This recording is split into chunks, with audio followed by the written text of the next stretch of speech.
Good evening to you all. In previous classes, we studied about displacement, distance, speed, and velocity, and some numericals.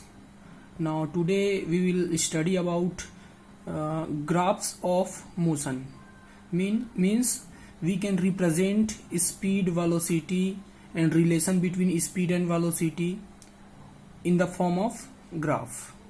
So let's start our study.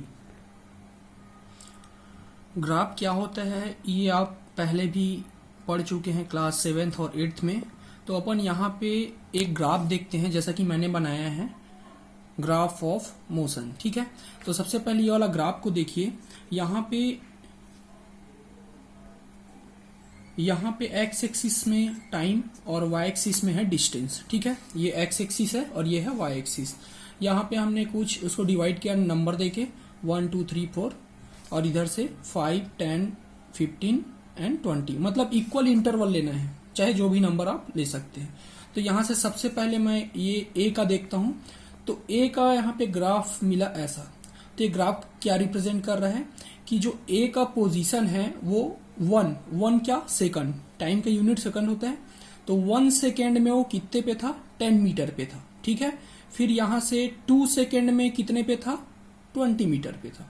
ये ए का है. ठीक है, वैसी क्या है बी का.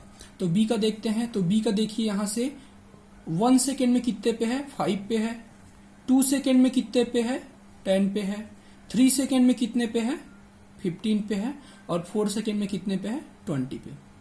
वैसे सी का देखते हैं. तो सी 1 सेकेंड में कितने पे है, ऑलमोस्ट 2.5 पे. फिर 2 सेकेंड में 5 पे.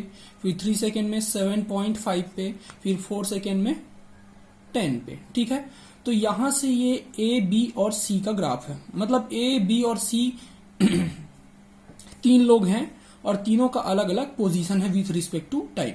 तो यहां से अपन मोशन को कैसे बता सकते हैं. तो यहां से देख सकते हैं आप ए बी और सी का अगर स्पीड का कंपैरिजन किया जाए तो सबसे ज्यादा स्पीड किसका होगा, ए का. फिर उससे कम बी का, फिर उससे कम सी का. क्यों, क्योंकि उतने ही टाइम में देखो जो ए है वो कितने पे पहुंच गया, 10 में पहुंच गया. सेम टाइम में जो बी है वो 5 पे है और उसी टाइम पे जो सी है कितने पे है, 2.5 पे. तो सबसे ज्यादा कौन ट्रेवल किया, ए. तो अपन ये बोल सकते हैं कि जो ए है वो सबसे फास्ट है, फिर उससे स्लो बी, फिर सबसे स्लो कौन, सी. ठीक, फिर एक और ग्राफ देखते हैं दूसरे तरीके का. यहां से फिर से यही एक्स एक्सिस में टाइम और वाई एक्सिस में क्या है, डिस्टेंस. फिर से इक्वल इंटरवल पे इसको डिवाइड कर लिए. फिर से यहां से देख सकते हैं ये जो है 1 सेकेंड पे 2 पे पोजीशन है, 2 सेकेंड पे 4 पे, 3 सेकेंड में फिर से 4 पे, यहां से देख सकते हैं हम. और 4 सेकेंड में फिर 6 पे. तो यहां से ये पता चलता है इससे कि यहां पे जो मोशन है वो नॉन यूनिफॉर्म है. नॉन यूनिफॉर्म कैसे बोल सकते हैं, क्योंकि देखिए जो कंटिन्यूअसली है वो उसका जो स्पीड नहीं है, यहां पे जो स्पीड है वो 0 हो चुका है. 2 और 3 के बीच जो ऑब्जेक्ट है उसका स्पीड जो है कितना हो चुका है, 0. क्यों, क्योंकि 2 सेकेंड पे भी कितने पे है, 4 मीटर पे. और 3 सेकेंड पे भी 4 मीटर. इसका मतलब क्या समझ रहे हैं, वो 2 से 3 सेकेंड के बीच कुछ भी नहीं चला. ठीक है, तो यहां से इसको बोलेंगे क्या, नॉन यूनिफॉर्म मोशन. और ये क्या है, यूनिफॉर्म मोशन, क्योंकि कंटिन्यूअसली देखो आगे बढ़ रहा है. यहाँ 1 सेकेंड में 10 पे, 2 सेकेंड में 20 पे. वैसे ये भी 1 सेकेंड में 5, 2 सेकेंड में 10, 3 सेकेंड में 15 और 4 सेकेंड में 20. मतलब एक कंटिन्यूअसली सेम स्पीड से आगे बढ़ रहा है और हर एक सेकेंड में 5 मीटर क्या कर रहा है, ट्रेवल कर रहा है. ठीक है, अब एक और ग्राफ देखते हैं नॉन यूनिफॉर्म मोशन का. तो यहां से देख सकते हैं टाइम फिर से और डिस्टेंस. तो यहां पे आप देख सकते हैं जो मोशन है वो नॉन यूनिफॉर्म है. कैसे बोल सकते हैं, क्योंकि अलग अलग टाइम पे अलग अलग है और कभी फास्ट है और कभी स्लो है. अब फास्ट और स्लो को कैसे डिसाइड करते हैं, यहां से देखिए इसका जो स्लोप है बहुत ज्यादा है. बहुत ज्यादा स्लोप रहने का मतलब कम टाइम में ज्यादा डिस्टेंस ट्रेवल करना. यहां से लेके यहां तक कम टाइम में ज्यादा डिस्टेंस ट्रेवल करना मतलब फास्ट. फिर यहां से लेके यहां तक फिर से क्या हो गया, स्लो. क्योंकि देखो टाइम बढ़ते जा रहा है लेकिन डिस्टेंस बहुत ज्यादा नहीं बढ़ रहा है. तो यहां पे क्या है, फिर से स्लो. फिर से यहां से लेके यहां तक क्या है, fast. Means fast slow fast. तो इस तरह के जो मोशन उसको अपन क्या बोलेंगे, नॉन यूनिफॉर्म मोशन. ठीक है, Our next topic is acceleration. अब अपन एक्सीलरेशन के बारे में अच्छे से स्टडी करेंगे क्योंकि ये क्लास 11th में अपने को इसके डिटेल्स पढ़ने हैं, तो अभी से इसके बारे में जानना बहुत ही ज्यादा जरूरी है। तो सबसे पहले अपन देखते हैं what is acceleration. So definition of acceleration is rate of change of velocity is called acceleration. Rate of change of velocity is called acceleration. In other words, we can say that change in velocity with respect to time is called acceleration. मतलब दोनों definition correct है। अब simple language में ये बोल सकते हैं, अगर टाइम के साथ आपका जो स्पीड है, वेलोसिटी बोलने से अगर समझ में नहीं आता तो स्पीड, अगर टाइम के साथ आपका स्पीड लगातार चेंज होता है तो उस चीज को अपन क्या बोलते हैं, एक्सीलरेशन।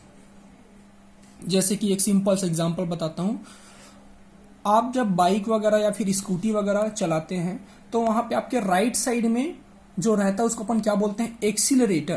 क्या बोलते हैं, एक्सीलरेटर। वो एक्सीलरेटर क्या काम करता है, स्पीड को कम और ज्यादा करने का। तो उसी एक्सीलरेटर को अपन क्या बोलते हैं, एक्सीलरेशन। मतलब एक्सीलरेशन से ही एक्सीलरेटर बने हैं। वो एक्सीलरेटर क्या काम करता है, अपन उसको ऐसे घुमाते हैं तो क्या काम करता है, स्पीड को या तो फास्ट करता है या तो स्लो, मतलब वेलोसिटी कम या फिर ज्यादा। तो वेलोसिटी का चेंज होना, change in velocity with respect to time is called acceleration. अब उसका फॉर्मूला क्या है, acceleration is denoted by small A that is equal to final velocity minus initial velocity upon time interval. For example एक छोटा सा example मैं बता देता हूं। मान लो इनिशियली आपका वेलोसिटी कितना है 5, फिर फाइनली आपका वेलोसिटी कितना है 10, और 5 से 10 होने में मान लो आपको कितने सेकंड लगे, 5 सेकंड। कितने सेकंड, 5 सेकंड।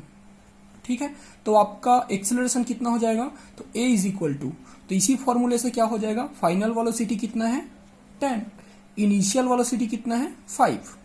ठीक है, और कितना टाइम लगा 5 सेकंड। तो यहां से कैलकुलेट कर सकते हैं 10 माइनस 5 अपॉन 5 1। अब यहां से देख सकते हैं a is acceleration, v means final velocity, u means initial velocity.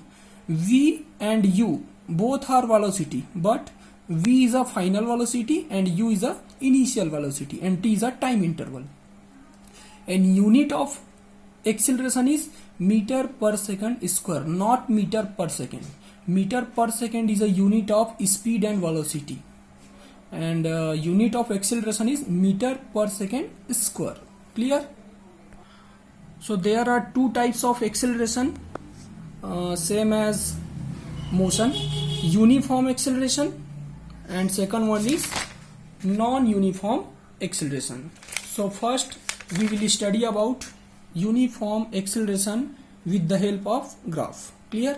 तो यहां से सबसे पहले देखिए ये वाला लेफ्ट साइड का जो ग्राफ है उसको एक्स एक्सिस में फिर से टाइम, वाई एक्सिस में एक्सीलरेशन। तो यहां से देखिए एक्स एक्सिस में टाइम और वाई एक्सिस में एक्सीलरेशन है, तो लगातार ये जो एक्सीलरेशन है वो क्या है, कांस्टेंट है। जैसे कि देख सकते हैं 1 सेकेंड में इसका एक्सीलरेशन कितना है, लगभग 5 मान सकते हैं। 2 सेकेंड में भी कितना है एक्सीलरेशन 5, 3 सेकेंड में भी 5, 4 सेकेंड में भी 5। मतलब इसका एक्सीलरेशन लगातार क्या है, कांस्टेंट। तो इसको क्या बोलेंगे, यूनिफॉर्म एक्सीलरेशन। यूनिफॉर्म का मतलब कांस्टेंट। ठीक है, फिर यहां से इसी यूनिफॉर्म को अपन किसके टर्म्स में समझ सकते हैं, टाइम और वेलोसिटी। यहां पे देख सकते हैं टाइम वर्सेस एक्सीलरेशन था, और यहां पे अपन देख सकते हैं क्या, time versus velocity, and both are same, both the graph are same. ठीक है, यहां से देखिए यूनिफॉर्म क्यों बोल रहे हैं इसको, 1 पे इसका वेलोसिटी कितना है 2 मीटर पर सेकेंड, 2 सेकेंड पे इसका वेलोसिटी कितना है 4, 3 पे कितना है 6, और 4 पे कितना है 8। तो इसको यूनिफॉर्म क्यों बोल रहे हैं, वेलोसिटी कॉन्स्टेंटली चेंज हो रहा है। वेलोसिटी का चेंज होना है उसी को एक्सीलरेशन बोलते हैं। तो देखो वेलोसिटी कैसे चेंज हो रहा है, हर 1 सेकेंड में 2 मीटर पर सेकेंड चेंज हो रहा है। हर 1 सेकेंड में 2 मीटर पर सेकेंड चेंज हो रहा है। जैसे कि 1 सेकेंड में कितना था 2, तो अगले सेकेंड में कितना हो गया 4, फिर अगले सेकेंड में 6, फिर अगले सेकेंड में 8। मतलब कॉन्स्टेंटली चेंज हो रहा है। अगर यही पहले सेकेंड में 2 रहता, फिर दूसरे सेकेंड में 4, फिर तीसरे सेकेंड में 9, फिर चौथे सेकेंड में 20, ऐसा हो जाता है तो इसको क्या बोलते हैं, नॉन यूनिफॉर्म। चेंजेस तो जरूरी है, अगर चेंज वेलोसिटी में चेंजेस नहीं होता तो उसको अपन एक्सीलरेशन नहीं बोल सकते, चेंजेस जरूरी है। तो एक कैसे चेंजेस हो रहे हैं, कॉन्स्टेंटली चेंजेस हो रहे हैं, ठीक है, तो इसको अपन क्या बोलेंगे, यूनिफॉर्म एक्सीलरेशन। ये टाइम और वेलोसिटी के फॉर्म में है और ये टाइम और एक्सीलरेशन, ठीक है। तो यहाँ पे एक्सीलरेशन कांस्टेंट है, देखो, ठीक। इसका मतलब ये मत समझना कि वेलोसिटी चेंज नहीं हो रहा है, एक्सीलरेशन चेंज नहीं हो रहा है, वेलोसिटी यहाँ पे चेंज हो रहा है। देखो इसी को इस फॉर्म में देख सकते हैं, वेलोसिटी चेंज हो रहा है, एक्सीलरेशन चेंज नहीं हो रहा है, ठीक है, तब उसको बोलेंगे यूनिफॉर्म एक्सीलरेशन। अब देखते हैं नॉन यूनिफॉर्म एक्सीलरेशन।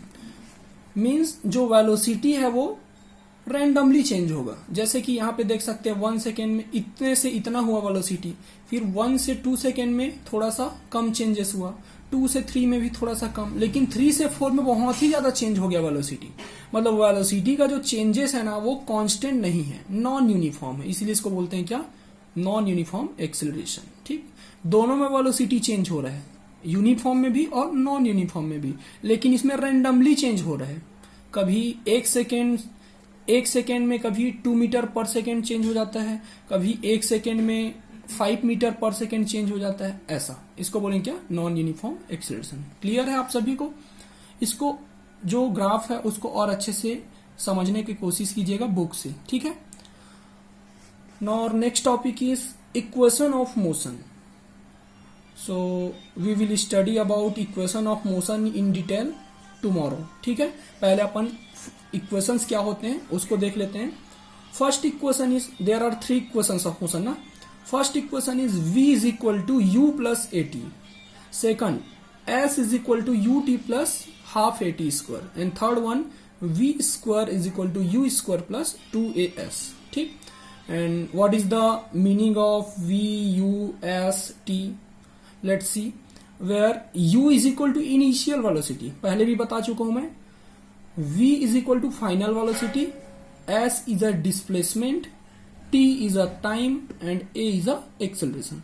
अब इसका प्रैक्टिकली पर्पस में क्या यूज है इसको अपन अगले लेक्चर में देखेंगे, ठीक है। Okay, thank you, good night.